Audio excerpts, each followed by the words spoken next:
लोग नशे पे क्यों लग जाते हैं, नशा करने लग जाते हैं, किस बात पे? नशा इसलिए कि मुझे समझ नहीं आ रही करना क्या है, ये मैं क्यों हूं, क्या हूं, मुझे जाना कहाँ है, क्या मेरा मसला है। वही सुबह रोज उठता हूं,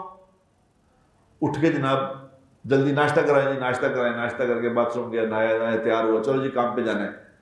काम पे चले गए, काम से बस सारा दिन इधर उधर फजूल, न कुछ लेना न देना,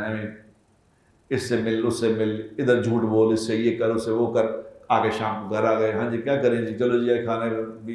बीवियाँ बच्चे तैयार बैठे जी, हमने डिनर पे जाना है, नया प्रोग्राम है डिनर, डिनर के तैयार बैठे, डिनर पे जाना, चलो जी चलो डिनर पे ले, वो बेचारा थका मारदा आया हुआ होता है ना, उसमें हिम्मत, सारा दिन इधर उधर फिर रहे। अब वो शाम को थका हुआ घर आता है तो वो आगे डिनर पे बैठे होते हैं डिनर पे जाने के लिए। अब ये क्योंकि डिनर पे ना गया थे लग बते जाएंगे,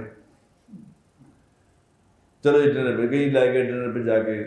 5-10 हज़ार 20 हज़ार खर्च किया, कभी वो खाना खुना खिला के रात को 10 बजे घर आ गया, के सो गया। फिर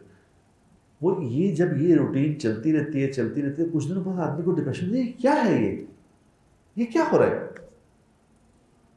इसका मकसद क्या है पीछे। मैं सुबह शाम एक मसले में होता हूँ, यार उतो पैसे नहीं आ रहे, उतो पैसे नहीं आ रहे, ए खर्चा है, ए नहीं पूरा हो रहा, ये नहीं हो रहा, वो नहीं हो रहा, ये फिर at the end of the day है क्या ये। मेरे दोस्तों, मेरे भाइयों, जिसके सामने आखिरत का नज़ारा नहीं है उसे बात समझ आ ही नहीं सकती।